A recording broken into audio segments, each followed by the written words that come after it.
Bom dia a todos. É com grande satisfação que a Associação dos Juízes do Rio Grande do Sul abre esse espaço de debate, como viemos fazendo, sobre temas de interesse da sociedade e com repercussão legislativa.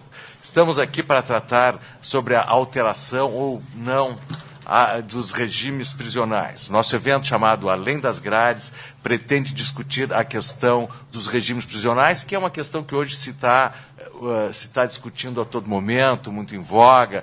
Tivemos o ministro do Supremo Tribunal Federal, o presidente do Supremo Tribunal Federal, o ministro Joaquim Barbosa, revogando autorizações de serviço externo por entender que o regime semiaberto exige que haja um tempo mínimo para poder depois ser liberado para trabalhar. E, enquanto isso, nós temos a jurisprudência consolidada do STJ, no sentido que o regime semiaberto, diante da falta de estabelecimentos de colônia agrícola ou industriais, pode ser concedido desde o início.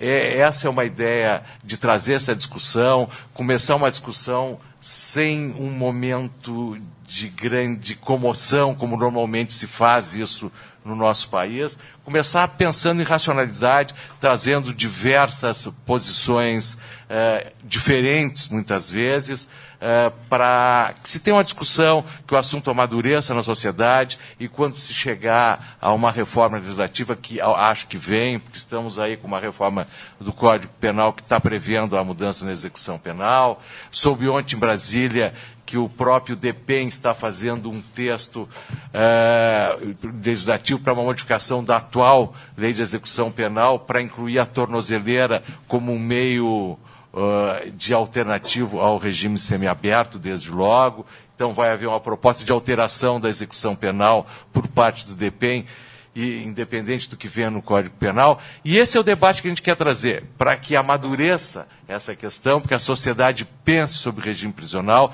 e, mais que isso, pense no sistema prisional, no nosso sistema de apenamento como um todo, de medidas de meio aberto ou de prisão por mais tempo, terminando com os regimes que permitem isso. E, para isso, nós temos aqui à nossa esquerda o Percival Pugina, que dispensa apresentação, né? Que todos conhecemos, e à direita, o Marcos Rolim também, outra pessoa conhecidíssima do nosso meio aqui, ambos pensadores que pensam a política, pensam com nível, têm posições ideológicas distintas, mas esta é a intenção mesmo dessa proposta. O nosso evento vai ser feito da seguinte forma. Teremos 20 minutos para cada um falar, que nós vamos escolher por sorteio aqui. Ana Rita, traz para nós aqui por sorteio. Depois que cada um falar, vai ser aberto às perguntas, porque se pretende mesmo um debate entre todos. Me desculpo com as autoridades, deputado Jefferson Fernandes, Marta da Associação dos Defensores, Rodrigo Pugina, por não fazermos uma citação expressa de todos, porque a nossa ideia é um debate informal. Queremos o conteúdo e queremos fazer, essa é a proposta mesmo. Então, nem tivemos uma relação de autoridades, e sim para trazer um debate com a sociedade e não ficar aquele evento formal, e sim uma discussão. Então, eu passo a fazer o sorteio para ver quem fala primeiro. Percival Pugina, tá? Percival, a palavra é tua. Muito obrigado. Bom, eu quero, antes de mais nada, agradecer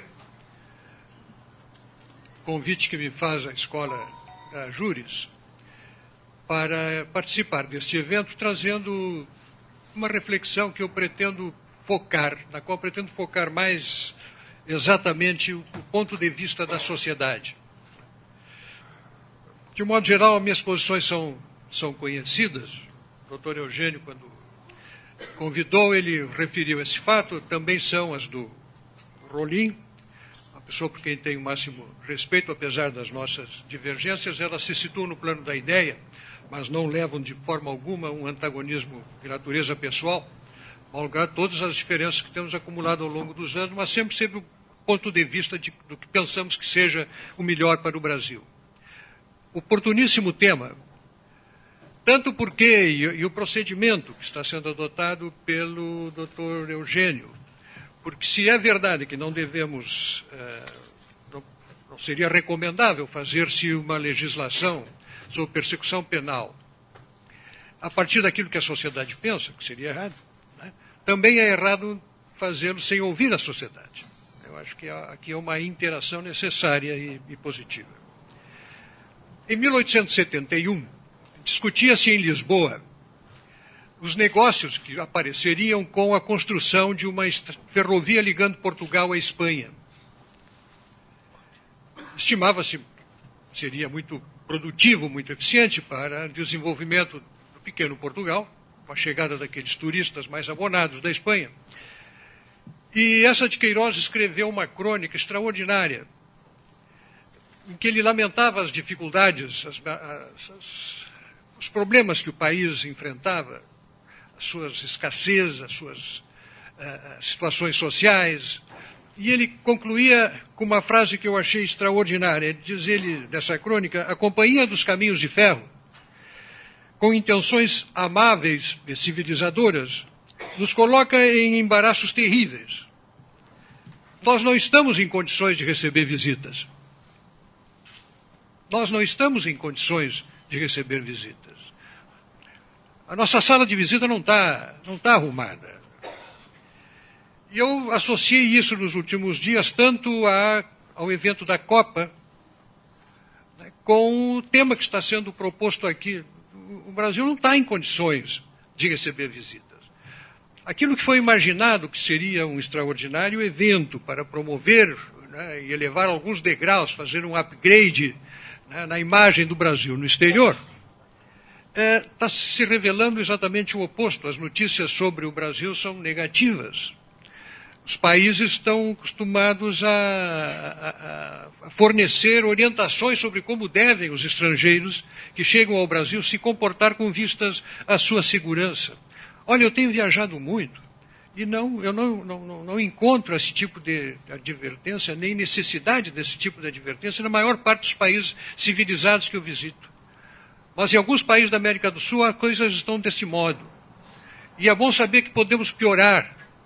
Porque se nós temos 25 homicídios no Brasil por 100 mil habitantes, a Venezuela já está com 79.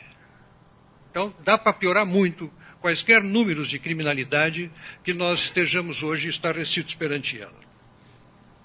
Convivemos com homicídios, com arrastões, com furtos, com roubos, com estupros, com sequestros relâmpagos, sequestros demorados, espancamentos, linchamentos, a cena das nossas ruas, as imagens que mandamos para o exterior, as imagens são as que recebemos na nossa casa no noticiário da noite, não é? Elas são assustadoras. E não porque estejamos movidos por algum delírio persecutório ou por alguma neurose, mas trata-se efetivamente de medo real.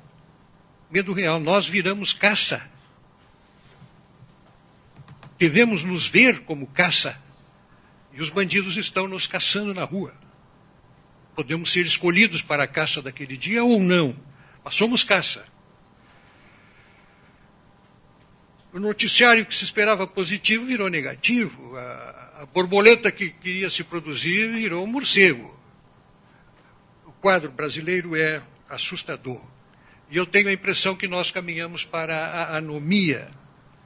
Anomia é aquela situação em que o direito, o Estado de Direito, já não é considerado suficiente pela sociedade para estabelecer a ordem, já não encontra mais vigência para orientar as condutas das pessoas. As pessoas não confiam nas instituições. Eu vou destacar aqui alguns fatores que dão causa a isso e ao crescimento da criminalidade no Brasil. A primeira questão que eu quero abordar é a questão ideológica. Ganhou muita força uma tese que inverte os polos da relação e transforma a sociedade em vilã e o bandido em vítima. É a sociedade que é culpada. Não é o bandido, é a sociedade. A sociedade é que produz o bandido. O bandido é subproduto. É um subproduto desagradável de uma sociedade desorganizada, com as suas injustiças, etc. e tal. Outro dia eu assisti uma entrevista de uma senhora, e quantos são aqueles como ela, né, que vão buscar no lixo o seu sustento? Vão buscar no lixo, assumem funções que nos repugnariam, mas que vão buscar porque querem ganhar a sua vida honestamente. Então não há uma determinante necessária como se não se pudesse exigir outra conduta do bandido. Isto não é verdadeiro.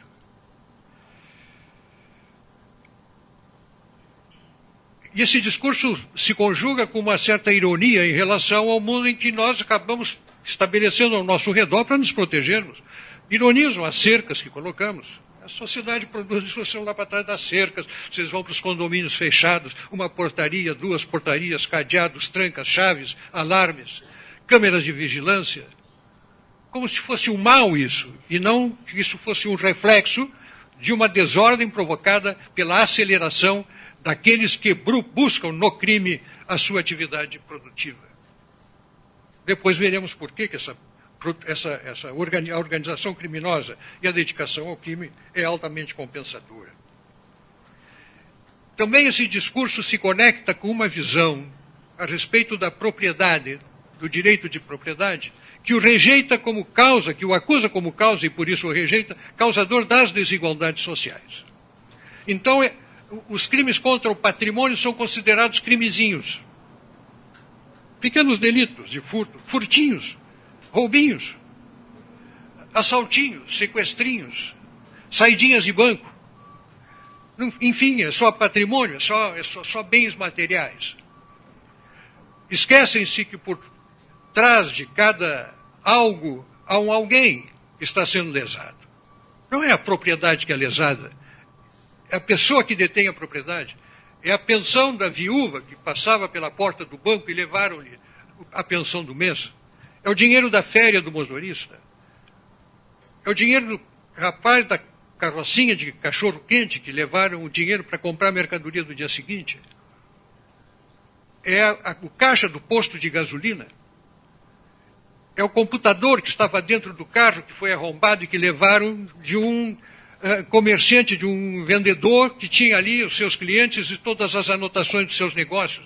A lesada é a pessoa, não é a coisa. E nós depreciamos os crimes contra a propriedade, considerando que o crime contra a propriedade é um delito contra uma coisa. Não é. É um delito contra uma pessoa. Aliás, esse discurso sobre a minimização da importância do direito de propriedade e a tolerância com os roubinhos, assaltinhos, saidinhas de banco, não resiste ao primeiro assalto do qual o orador seja ele mesmo a vítima. Aí ele não vai considerar as coisas desde a mesma perspectiva. Isso é uma pecaminosa indulgência, nós estamos pagando o preço disso. Isso é uma descabida tolerância, é uma misericórdia errada, que aponta para o lado errado. É a vitimização do criminoso e a criminalização da vítima e amplia perigosamente a já indulgente, seria a melhor palavra, né? Rede da impunidade. Com esse discurso, muda-se uma coisa que nós já estávamos habituados. Sempre houve insegurança e sempre haverá. Mas há alguns anos atrás, não faz muitos, os mais antigos vão de lembrar, um rapazinho magrinho, vários, mas sempre magrinhos, ágeis, que operavam na rua da Praia, passavam pela gente, davam um trambolhão, arrancavam a carteira que levasse na mão, o pacote da senhora, o colar da moça que estava passando, e saía correndo. Chamava-se o Trombadinha. Eu tenho dito muitas vezes, doutor, que eu tenho nostalgia do Trombadinha. Porque o Trombadinha, ele sabia que estava fazendo uma coisa errada, fazia a coisa errada e saía correndo com medo. Mais ou menos na mesma época, chamava-se os ladrões de amigos do alheio. Gentilmente, eram os amigos do alheio. Entravam furtivos numa residência, apanhavam alguns bens ali, tentavam sair discretamente sem serem vistos. Entravam pelo telhado, por uma fresta, por uma porta aberta, por uma janela, pela chaminé, mas sempre evitando qualquer contato com as pessoas, porque ele não queria esse encontro. Não faz tanto tempo assim, vândalo era quem pichava muros, saía a decorar paredes lisas que encontrasse com as suas garatujas. Bom, hoje o Trombadinha te põe uma faca, te põe um revólver no peito e te exige aquilo que ele quer levar de ti, convencido por um certo discurso que está no exercício do seu direito. O amigo do alheio entra contigo dentro de casa, e normalmente entram 3 ou 4 com armas pesadas, entram para dentro da tua casa e levam tudo o que querem e te exigem tudo o que querem como se fosse de direito deles, por direito natural. E ai de quem não cumpra as suas ordens. E quando eles saem de casa, o marido e a mulher e a família se abraçam chorando, porque tiveram, sabe o quê? Muita sorte. Foi só aquilo. Só levaram as nossas coisas. Não nos agrediram, não nos seviciaram, não nos espancaram, não nos mataram. Mas muitas vezes é isso que acontece. Tivemos sorte. Muitas vezes se diz, e aí vem a questão da impunidade, que os nossos presídios estão cheios há 500 mil detentos no Brasil. Há 500 mil? Esse número, para mim, não diz nada. Não é esse número que vai determinar a nossa legislação penal. O número que importa é a quantidade de eventos criminosos que acontecem nas ruas. É ali que aparece o número de bandidos que não estão na cadeia. E na perspectiva da sociedade, bandido na rua é bandido que tem que sofrer perseguição penal e ser levado para dentro da cadeia. Porque é inequívoco que bandido preso só incomoda se da prisão lhe for permitido usar os seus agentes que ainda permanecem soltos. Esses têm que ser presos. Conforme queríamos demonstrar. Era demonstrando. Há que prender mais. Há que ter vagas excedentes para que os juízes não sejam obrigados a coparticipar do regime de administração das nossas cadeias penitenciárias. Tem que ter vaga. Haver um número excedente de vagas, e felizmente, pelos números que recebi ontem do meu sobrinho Rodrigo, haverá no Rio Grande do Sul, considerando os totais de vagas e de presos existentes, nós temos que ter mais vagas do que presos para que os presos saibam que ao serem encarcerados vão para a cadeia, ao serem condenados vão para a cadeia. E que essa dúvida não passe pela cabeça do juiz. E que argumentos relacionados com isso não estimulem a ação dos advogados como forma de livrar os seus clientes. E notem, nós vivemos num país onde se praticam 50 mil homicídios por ano. Mais 50 mil homicídios no trânsito dá 1 milhão de homicídios em 10 anos. Pode aumentar. Ninguém diz que não vai aumentar. Pode aumentar. Não vejo razão para não aumentar. 200 mil veículos roubados por ano no Brasil. 200 mil. 500 por dia. 30 no Rio Grande do Sul. Outros 250 mil roubos anuais ocorrem no Brasil.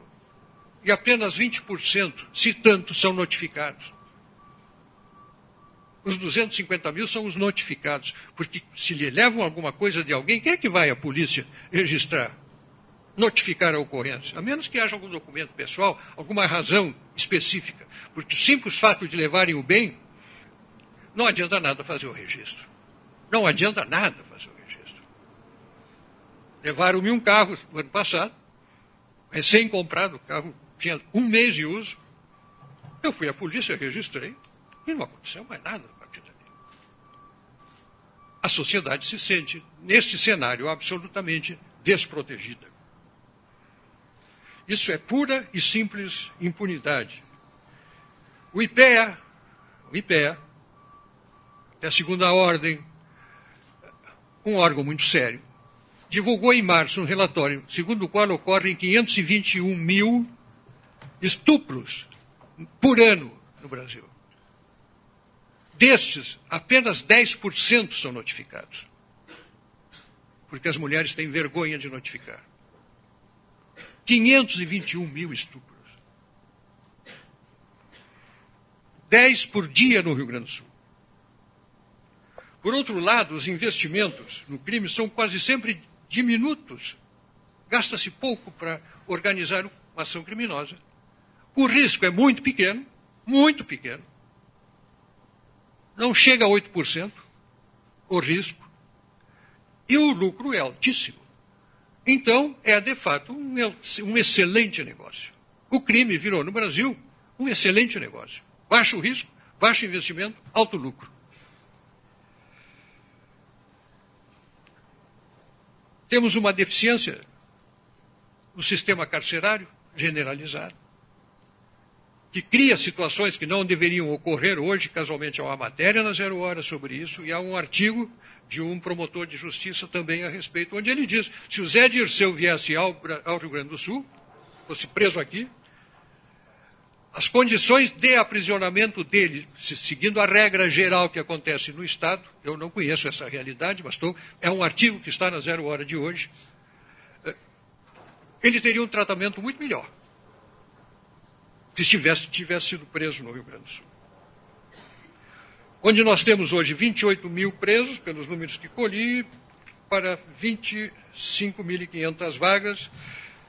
A questão mais grave é do Presídio Central, com 6.240 presos, 4.156 vagas, e me informou meu sobrinho Rodrigo que mais 4.744 vagas serão liberadas até o final desse ano. Não vou entrar em detalhes técnicos sobre isso.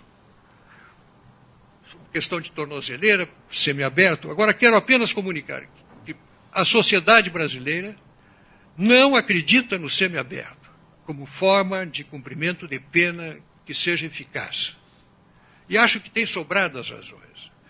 Não é raro, pelo contrário, é frequente que operações policiais prendam 10, 15 presos que já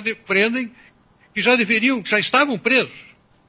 Prendem presos na rua, em operações policiais de combate ao crime. Matéria de hoje, da Zero Hora, eu não tinha esse número. Tem 1.300 tornozeleiras, 782 nos últimos 12 meses fugiram das tornozeleiras. 262 foram capturados.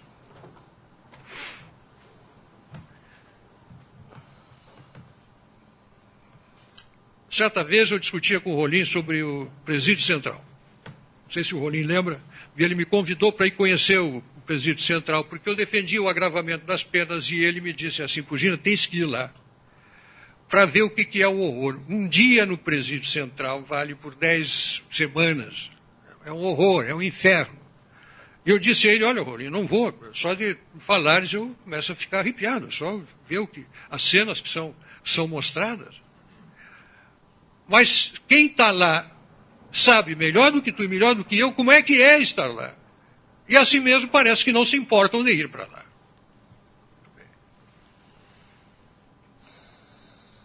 Então a péssima face do nosso sistema penitenciário tem ajudado a esse processo de vitimização do preso. Eu imagino que o juiz se condoa de mandar alguém para lá. Não é humano mandar alguém. Mas, em compensação, há do outro lado, se há um garantismo, usava a palavra dos juristas, em relação ao criminoso, eu acho que a sociedade também merece que se faça um estudo justo-político sobre o garantismo da sociedade, as garantias da sociedade. Porque parece que essa é uma preocupação meio avulsa por aí. Está na cabeça de alguns, mas não é um critério importante. Garantir segurança à sociedade. Eu não conheço a questão filosófica e jurídica por trás, mas é uma realidade. Fechar os olhos para essa realidade está nos levando à anomia, ponto. Está nos levando à anomia. Eu tenho certeza de que se nós chamássemos para uma entrevista o chefe de uma quadrilha de dentro como é que chama, uma facção criminosa do Presídio Central, e perguntássemos a ele como deveriam ser os efetivos da Polícia Civil, da Brigada Militar, do Poder Judiciário, do Ministério Público, como deveria ser a nossa legislação penal, a nossa lei de execuções penais, ele diria o seguinte: tenho esta convicção e gostaria de ter prova em contrário, que ele diria assim: olha, tem uma melhorada na hotelaria, mas não mexe no resto. Está bom demais. Está bom demais.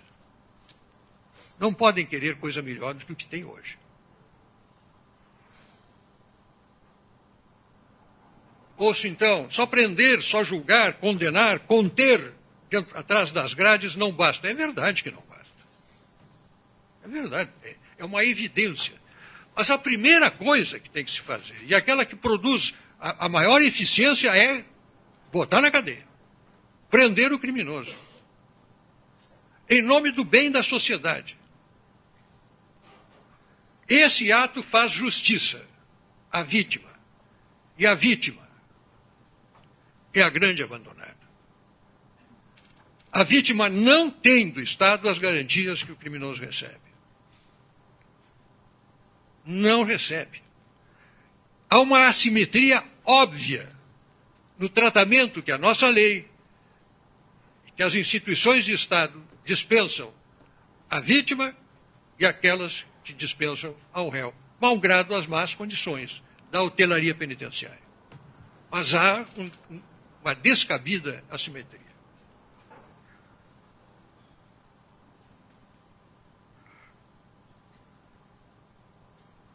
Recuperação, reeducação, de todos os modos envolve a decisão individual da pessoa, não depende do Estado.